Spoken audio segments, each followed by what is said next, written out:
Welcome to The Way I See It. I am Jamario Rashad. This is a Carolina Panthers and Charlotte Hornet fan channel. Please do me a favor by going ahead and hitting the like button and subscribing to the channel.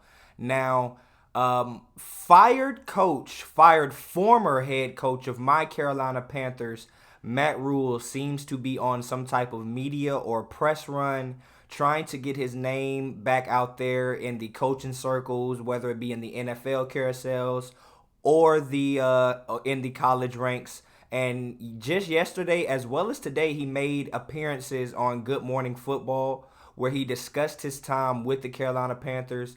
And there were a few interesting things that I extrapolated from that exchange on Good Morning Football. We're going to listen to them, and then I'm going to come back and react live and give you all my comments on it right after this. So let's go ahead and get into that. I'm from the foe. You dig? I know I've done is after you get fired, going back and saying, hey, what could I do better? Getting ready for the next chance. And what are some of those things? That's a great question. No, I think when I look back at my time in Carolina, I look back on it fondly. I'll say that first. Yeah. I think I'll always take away from it that no matter what level you coach, when I've coached at FCS, I've coached at Division III, I've coached at Group of 5, Power 5, and in the NFL. It always comes down to relationships. And if I could go back, I wish I would have done a better job in year 1 and year 2 of having really strong relationships with the players. And I can blame COVID and masks and all those things, but last year, at the end of last year, I got together with Shaq Thompson. I got together with Christian McCaffrey.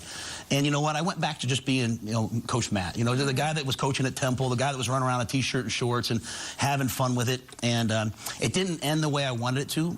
But I'm proud I never lost the locker room. I'm proud that those guys fought and stood up for me to the very end. And so I hope I get another chance to coach. I hope that I'll try to do some things better football-wise.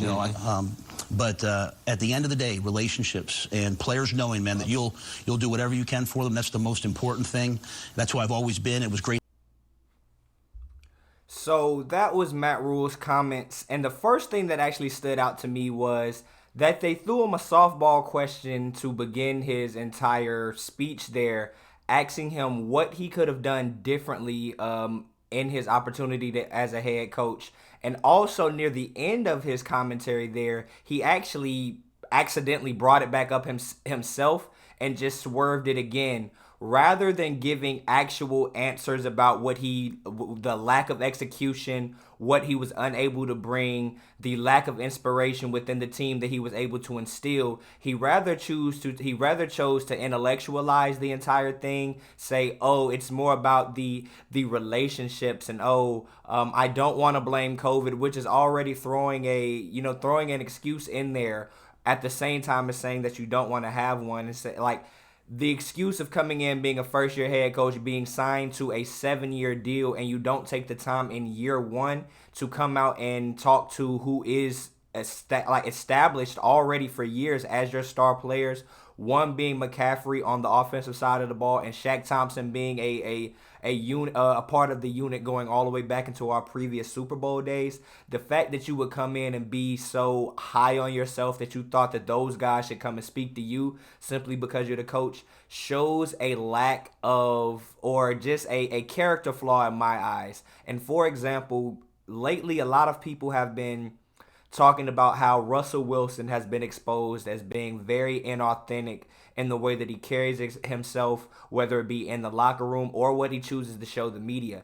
I personally believe that Matt Rhule is somewhat similar of the same way, and I find it hard to believe that the guys in the locker room would choose to come in and actually follow a guy that comes off drastically as very inauthentic. He talked about coming back in and being Coach T, and being in the shorts and in the sunglasses. Like, these are grown ass men. This isn't college. This isn't Baylor. This isn't Temple. For you to come in and think that these grown ass men with families, mortgages, and mouths to feed really give a fuck about you, like being in a t-shirt and being fun loving, that's absolutely ridiculous, man. And with the majority, if not all, of the old regime leaving out, I can only say that I wouldn't think that I could survive a transition from a team that is coached by who is perceived to be a hard-nosed, very militant coach in Coach Ron Rivera, our former coach here, and then going into this college guy that is coming in here and talking to us as if we are 18 to 22-year-olds. I know that Luke Kuechly said that he retired because of the injuries and the frequent concussions, but why would he want to put his career in the hands of this guy that was coming in and was pretty much coming in to change the entire fabric of that made the team great at the moment? With Tepper coming in, bringing Rhule in, I saw no reason for Kuechly to come back, honestly, and like that keeps me on this execution thing. A few years ago, there was a back and forth in the media after Teddy Bridgewater had changed teams, and he was asked the question. I forget what it was, but his answer was to the effect of Matt Rhule when he was here in Carolina. Matt Rhule and the offense never practiced those 2-minute situations. That's why they struggled and they weren't able to execute. 2 or 3 years into this project later, I say that I totally believe Teddy Bridgewater because the way that this offense works with Matt Rhule putting his trust into Ben McAdoo, I truly see a lack of execution, pretty much a lack of coaching, it's not for a lack of talent, because with Teddy Bridgewater, we've had multiple 1,000-yard receivers. Christian McCaffrey who has been able to do what he does, but it's just been the coaching and the execution on either side of the ball that hasn't been able to actually get it done. Now, later on in the video, there was a part that I didn't necessarily add, and that was him alluding to the moment that he knew that he was fired, or the day that he knew that he was fired, and he walked into a room. He saw Coach Steve Wilks off to the side, I guess by himself. So he was like, oh, in that moment, I knew that Steve Wilks was going to be the head coach or the interim head coach. But just a few moments before that, he was going on this long tangent about, oh, how great of a coach and how even more great of a man that Steve Wilks was. But then he painted the picture of what actually happened, and it didn't even sound like Steve Wilks, fucks with him at all. So that's just another thing when I talk about being inauthentic. This guy he comes off like a caricature of what a coach should be like, or what a college coach going into a living room and talking to a young person's parents. That is the demeanor that he gives off, and I can see that as being very inauthentic, and I can understand why a lot of guys wouldn't want to follow this guy. And that's pretty much all I have to say on this. What did you all think of Matt Rhule's comments on Good Morning Football?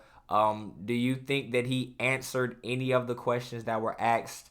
Do you think that he'll get another shot, whether it be in the NFL? More than likely, if he does, it'll be in college football. But if it is in the NFL, where will it be?